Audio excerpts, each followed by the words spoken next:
Này mình chưa nạp tiền nữa. Các báo dầm biết chưa nạp.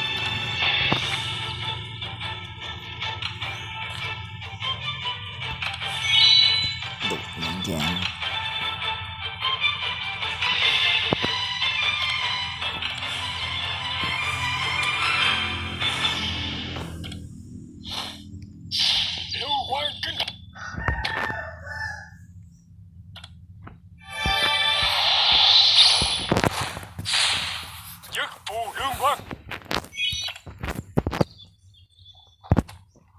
Chủ công có thể bớt gian trá.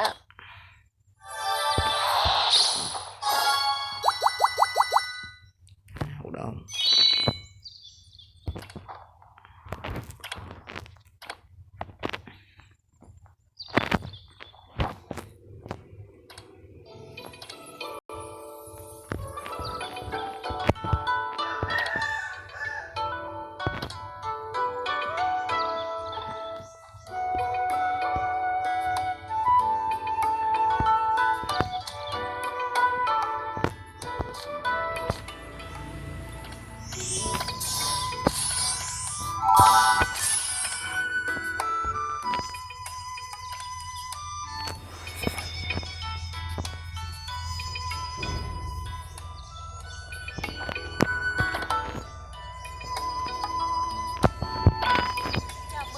Shop thần tướng. Shop tướng tiền chặt. Chào mừng đến với shop. Chào mừng đến với shop công huân. Chào mừng đến với shop trang bị.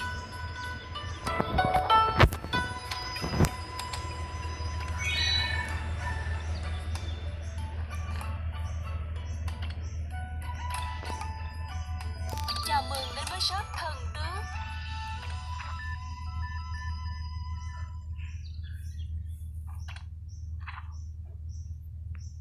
Không được mau tiền chứ.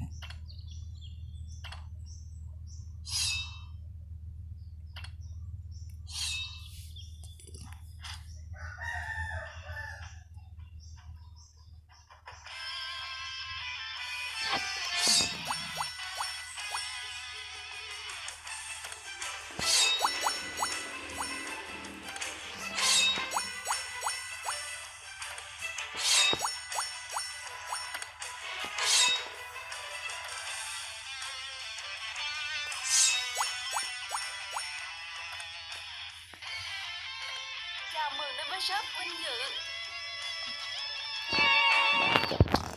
Năm cái nữa.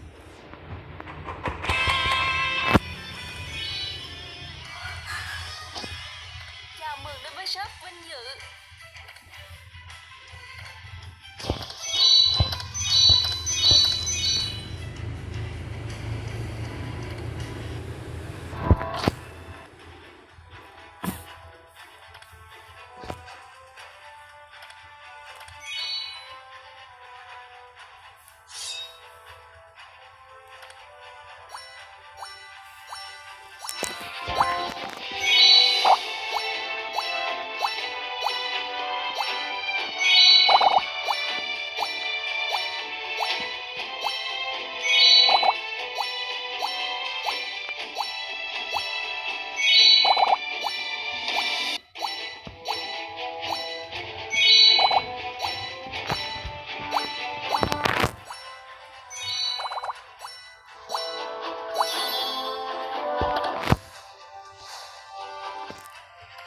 Chào mừng đến với shop trang bị.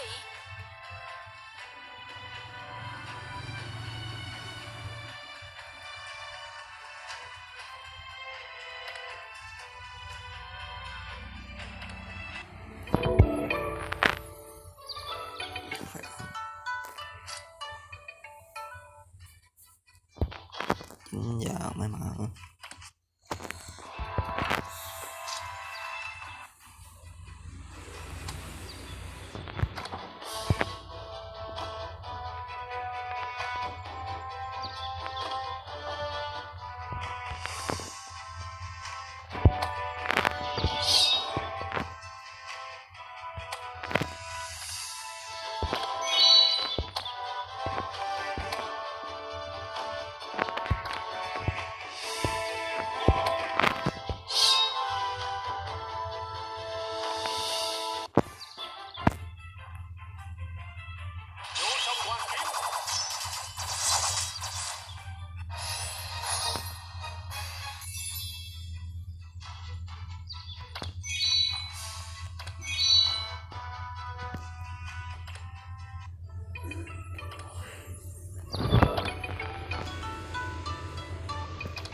phí mãi lộ.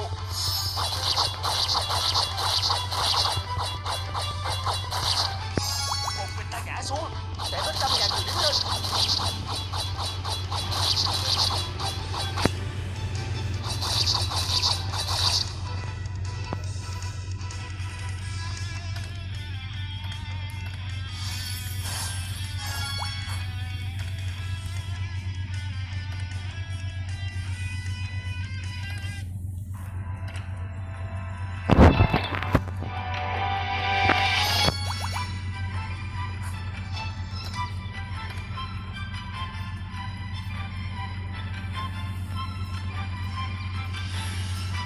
Hương nó nằm đâu cả. Chàng bị lật lan.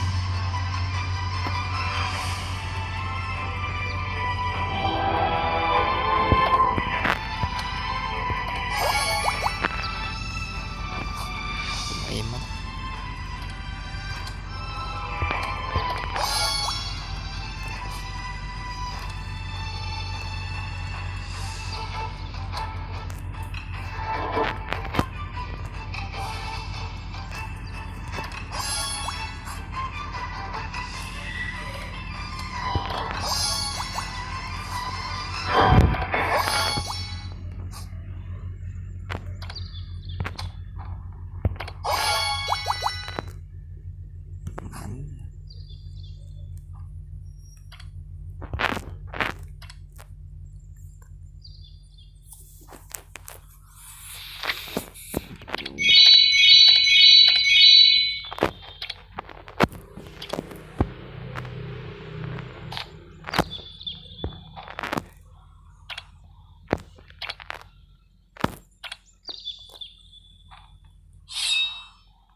Rắn phải đánh vào đâu? Vô sông Hoàng Kiếm.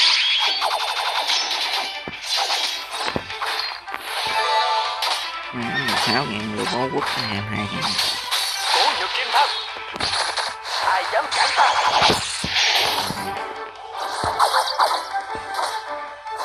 Di kế kỳ mưu.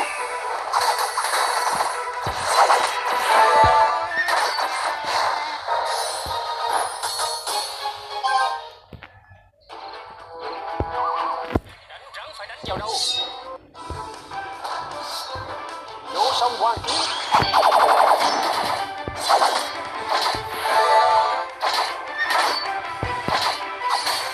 Độc bích quá sơn.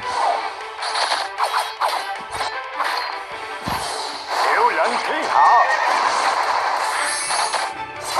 Ai dám cản ta?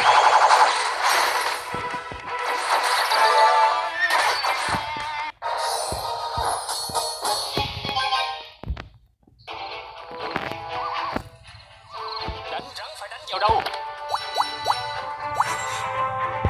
Sở hướng phi mỹ. Sở hướng phi mỹ.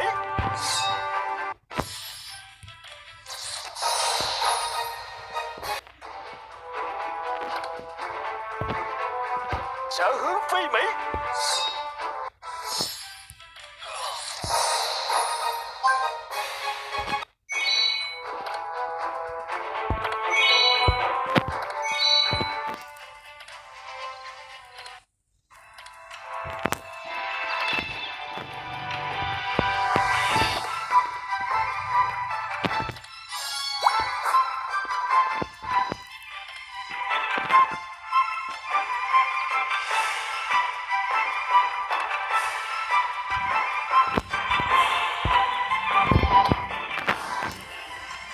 Ta phụ người thiên hạ, chứ không để người thiên hạ phụ ta.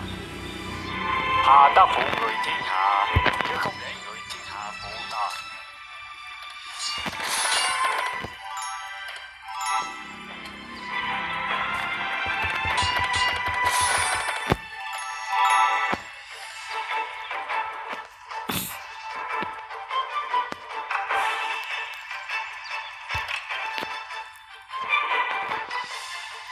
Chào mừng đến với shop trang bị.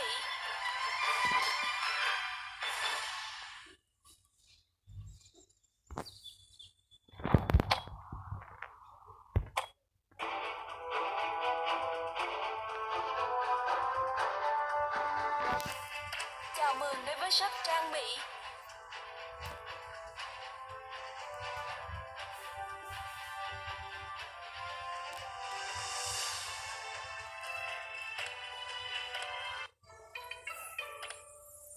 Chào mừng đến với shop vinh dự.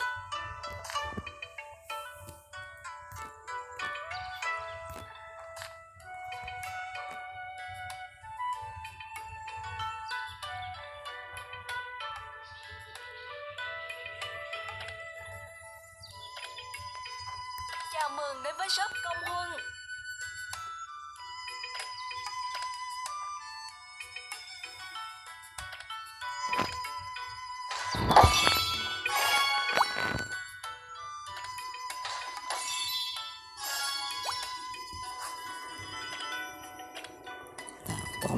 Tốn chị mình báo.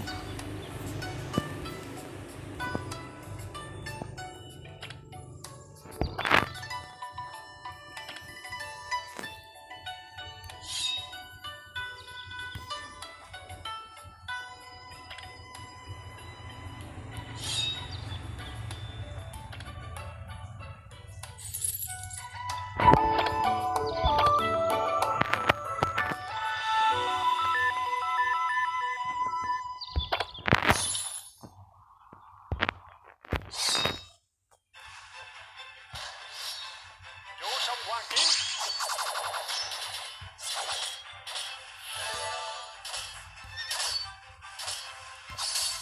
Quả cầu rút giãn. Ai dám cản ta? Mấy chục ngàn thôi. Kỳ kể kỳ mưu. Hiệu lệnh thiên hạ.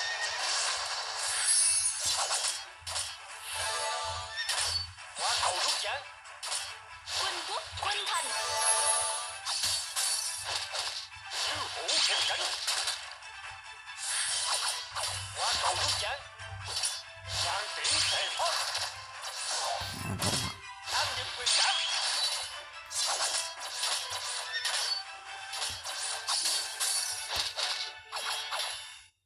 Ai dám cản ta?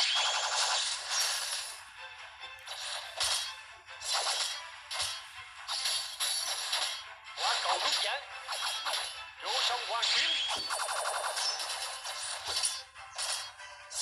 Ai dám cản ta?